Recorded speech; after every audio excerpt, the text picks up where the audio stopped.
Hi అండి అందరికీ. టిన్ flame energy ఛానల్కి వెల్కమ్. ఈరోజు మనం టిన్ ఫ్లేమ్స్ గురించి మాట్లాడుకుందాం.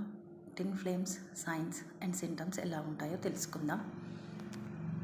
మనందరికీ తెలుసు టిన్ ఫ్లేమ్ అంటే వన్ సోల్ టూ బాడీస్లో ఉంటుందని. ఒకరు హాఫ్ సోల్, ఒకరు డివైన్ ఫెమినన్, ఇంకొక హాఫ్ సోల్ డివైన్ మస్కులన్ అని అంటాం కదా.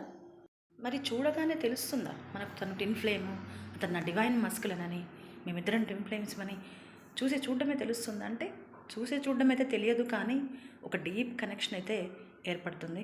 ఎంతో పరిచయం ఉన్న వ్యక్తి లెక్క, ఎంతో కాలంగా మనకు ఆ మనిషి తెలుసు అన్నంత భావన అయితే మన మనసుకైతే కలుగుతుంది. ఈ కలుసుకోవడం అనేది అందరూ డైరెక్ట్గా కూడా కలుసుకోరు. కొంతమంది ఫేస్బుక్లో, కొంతమంది ఇన్స్టాగ్రామ్లో పరిచయం అయి ఉంటుంది. కొంతమంది ఫొటోస్, జస్ట్ ఓన్లీ ఫోటోని చూసి కూడా అవేకనింగ్ అనే వాళ్ళు ఉన్నారు. కొంతమంది 3D వరల్డ్లో కూడా కలుసుకుంటారు. బట్ 3D వరల్డ్లో కలుసుకున్న ఏ బాండింగ్ ఉండని వాళ్ళు కూడా ఉన్నారు. అంటే రకరకాలుగా ఉంటుంది కలుసుకోవడం కూడా వాళ్ళది. ఈ టిన్ ఫ్లేమ్స్లో కూడా అందరూ అనుకుంటున్నారు మ్యారేజ్ కాకముందే ఉంటారేమో, అవేకనింగ్ అవుతారేమో అని. కాదు, మ్యారీడ్ అయిన వాళ్ళు కూడా ఉంటారు. ఇద్దరికి మ్యారేజ్ అయి ఉంటుంది, లేదంటే ఒకరికి అయ్యి ఉండొచ్చు, ఇంకొకరికి కాకపోయి ఉండొచ్చు, లేదంటే ఇద్దరికి కాకుండా కూడా ఉంటుంది. టిన్ ఫ్లేమ్స్ కలుసుకోగానే బబుల్ ఫేజ్ ఉంటుందని అంటారు కదా. అందరూ ఒక సపరేషన్కి ముందు బబుల్ ఫేజ్లో ఉంటామని అంటుంటారు కదా, వినే ఉంటారు మీరు. ఈ బబుల్ ఫేజ్ ఎన్ని రోజుల వరకు ఉంటుందో తెలుసుకుందాం ఫస్ట్. ఈ bubble phase maximum time 45 days వరకు ఉంటుంది. అంతవరకే ఉంటుంది, దాని మించి ఇంకా వెళ్ళదు. కొంతమందికి 45 days ఉంటుంది, కొంతమందికి 1 month వరకే ఉండొచ్చు, కొంతమందికి 20 days, కొంతమందికి 10 days, కొంతమందికి 2-3 days, కొంతమందికి అసలే ఉండదు, కంప్లీట్లీ ఆబ్సెంట్లో ఉంటుంది. అంటే ఏ బాండింగ్ లేకుండా ఉంటారా టిన్ ఫ్లేమ్స్ అనే వాళ్ళు సపరేషన్కి ముందు? అంటే ఉంటారు. వాళ్ళకి కంప్లీట్గా ఏ బాండింగ్ కూడా ఉండదు, ఆబ్సెంట్ ఉంటుంది కదా బబుల్ ఫేజ్ అనేది. మరి ఎందుకు ఇలా ఉంటుంది? కొంతమందికి 45 days దాకా ఉంటుంది, కొంతమందికి అసలు కంప్లీట్లీ ఆబ్సెంట్ అనేది ఎందుకు ఉంటుంది అని అంటే 2 reasons ఉన్నాయి. ఒకటి, హెవీ బ్లాకేజెస్ అయినా అయి ఉండొచ్చు. సెకండ్ రీజన్ వచ్చేసి ఆ సోల్స్ అనేవి వెరీ పవర్ఫుల్ సోల్స్ అయి ఉంటాయి, ఎస్పెషల్లీ డిఎంది. ఈ 2 reasons తోటే వాళ్ళకి బబుల్ ఫేజ్ అనేది ఉండదు.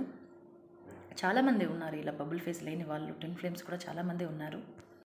వాళ్ళకు కూడా సేమ్ ఉంటుంది, సైన్స్ అండ్ సింటమ్స్ అన్నీ సేమ్ ఉంటాయి.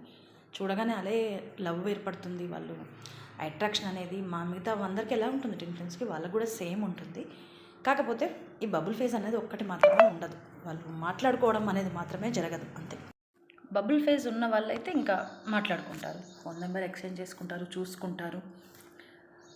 కొద్దికాలం వాళ్ళు రిలేషన్లో కూడా ఉన్న వాళ్ళు కూడా ఉన్నారు.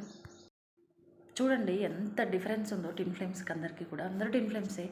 ఒకరేమో జస్ట్ ఆ బబుల్ ఫేజ్లోనే రిలేషన్ దాకా వెళ్ళిన వాళ్ళు ఉన్నారు, ఆ బబుల్ ఫేజ్లో అసలు ఏది కనీసం చూసుకుని వాళ్ళు కూడా ఉన్నారు. అంటే ఇంత డిఫరెన్స్ కూడా ఉంటుంది టిన్ ఫ్లేమ్స్ మధ్యన. అందరి టిన్ ఫ్లేమ్ జర్నీ అయితే ఒకే రీతినైతే ఉండదు, వాళ్ళ కర్మాస్ని బట్టే అది డిజైన్ చేయబడుతుంది గాడ్ చేత. ఇంకా మరి బబుల్ ఫేజ్ లేని వాళ్ళు అసలు ఎప్పుడు మాట్లాడుకుంటారు? లవ్ ఎక్స్ప్రెస్ చేయాలి కదా డిఎంకి. మరి అప్పుడు అది వాళ్ళలో ఎప్పుడు జరుగుతుంది? డిఎఫ్ ఇన్నర్ వర్క్ స్టార్ట్ చేసిన తర్వాత ఇన్నర్ వర్క్ చేస్తూ ఉంటే తనకు ఒక స్టేజెస్ వస్తాయి కదా, ఒక కమ్యూనికేషన్ వస్తుంది వాళ్ళకి మధ్య మధ్యలో. అప్పుడు డిఎంకి లవ్ని ఎక్స్ప్రెస్ చేస్తేనే డిఎం అవేకనింగ్ అనేది స్టార్ట్ అవుతుంది అక్కడ. ఓకే, టిన్ ఫ్లేమ్స్ కలుసుకుర్రు, వాళ్ళకి బబుల్ ఫేజ్ ఉందా లేదా అనేది పక్కకు పెడితే వాళ్ళు కలుసుకున్నారు, చూసుకున్నారు, లవ్ని ఫీల్ అయ్యారు. మరి వాళ్ళకి టిన్ ఫ్లేమ్ మళ్ళీ ఎలా తెలుస్తుంది అని అంటే ఆ బబుల్ ఫేజ్ ఎండ్ అయిన తర్వాతనే తెలుస్తుంది వాళ్ళకి టిన్ ఫ్లేమ్ అని. ఫస్ట్ ఈ జర్నీలో డిఎఫ్ కదా అవేకనింగ్ అయ్యేది, డిఎఫ్కే తెలుస్తుంది. అప్పటికీ ఆల్మోస్ట్ సపరేషన్లోకి వచ్చేస్తారు, బబుల్ ఫేజ్ అయిపోగానే అందరూ సపరేషన్లోకి వచ్చేస్తారు. అప్పటికే వాళ్ళకి అర్థమైపోతుంది, డిఎఫ్కి తెలుస్తుంటుంది. ఇంకా సింటమ్స్, సైన్స్ అన్నీ డిఎం కదా ఎక్కువ ఫీల్ అవుతుంది స్టార్టింగ్లో. కంటిన్యూస్గా డిఎం గురించి ఆలోచించడం, 24/7 మైండ్ల నుంచి మనసు నుంచి వెళ్ళకపోవడం, ఇంకా పజ్జింగ్ పుల్లింగ్ అనేది చాలా చాలా తీవ్రంగా ఉంటుంది తనకి. ఈ స్టేజ్లోనే డిఎఫ్ యూనివర్స్కి కనెక్ట్ అయిపోతుంది. యూనివర్స్ అసలు తనంతట తనే మనల్ని కనెక్ట్ చేసేసుకుంటుంది. యూనివర్స్ కనెక్ట్ కావడం అనేది, గాడ్కి ఇంకా కొంచెం దగ్గర కావడం అనేది, ఈ జర్నీ గురించి అన్నీ తెలుస్తుంటాయి చిన్న చిన్నగా అప్పుడప్పుడే. అప్పటికే సపరేషన్కి వచ్చేస్తారు ఆల్మోస్ట్ అందరూ. తర్వాత డిఎఫ్కి నెక్స్ట్ స్టేజ్ స్టార్ట్ అవుతుంది. తనకు ఈగో డెత్ అంటే dark night of the soul అనేది స్టార్ట్ అవుతుంది డిఎఫ్కి. బబుల్ ఫేజ్ ఎప్పుడైతే అయిపోతుందో ఇంకా తర్వాత నుంచి డిఎఫ్కి ఇంకంత పెయిన్ఫుల్ జర్నీనే. స్లోగా స్టార్ట్ అవుతుంది ఆ పెయిన్. ఇంకా రోజు రోజు రోజు రోజు పెరుగుతూ పెరుగుతూ వెళ్తుంది. ఇంకా ఒక స్టేజ్కి వెళ్ళిన తర్వాత ఒక పీక్స్కి వెళ్ళిపోతుంది ఆ పెయిన్ అంతా. కంటిన్యూస్గా ఏడవడం, బాధపడడం, డిఎం గురించి ఇంకా మైండ్లో నుంచి ఇంకా వెళ్ళడతాను. ఎంత తీద్దాం అనుకున్నా ఇంకా తన వల్ల కాదు. ఎంత ఆలోచించకుండా ఉందాం అనుకున్నా కూడా తన వల్ల కానే కాదు. ఇంకా అంటే చాలా తీవ్రంగా ఉంటుంది ఆ ఫీలింగ్స్ అనేవి, ఆ ఎమోషన్స్ అనేవి చాలా చాలా బలంగా తీవ్రంగా ఉంటాయి. ఇంకా మనకు అర్థం కూడా కాదు మన లైఫ్లో ఏం జరుగుతుంది అనేది. చూసుకున్న వాళ్ళకైతే అరే ఒక్కసారి చూసినందుకు ఏంది ఈ బాధ, ఈ ఫీలింగ్స్, ఈ ఎమోషన్స్ అన్నీ అనిపిస్తుంది. ఇంకా చూసుకొని వాళ్ళ బాధ అయితే ఇంకా వర్ణనాతీతం. అసలు చూడనే లేదు ఆ మనిషిని నేను. కనీసం ఒక్క నిమిషం కూడా ఆ మనిషిని చూడని మనిషి కోసం ఈ బాధ ఏంది, ఎంత ఏడిపోయింది. చాలా పెయిన్ఫుల్ సైకిల్ అది డిఎఫ్కి. ఈ జర్నీలో కొన్ని స్టేజెస్ ఉంటాయి. ఫస్ట్ థిన్ ఫ్లేమ్స్ కలుసుకోవడం, second bubble phase, third DF awakening. DF awakening అనేది సపరేషన్లో అయినా అయి ఉండొచ్చు, లేదు అంటే కొంతమంది మాత్రమే కలిసి ఉంటారు. అది కూడా ఎక్కువ కాలం కాదు, 1 or 2 months. ఆ 2 months కాలంలో కూడా తనకి డిఎఫ్ అవేకనింగ్ అనేది స్టార్ట్ అయిపోతుంది. అంటే థర్డ్ స్టేజ్ వచ్చేసేసి డిఎఫ్ అవేకనింగ్, అంటే dark night of the soul. DF యొక్క dark night of the soul.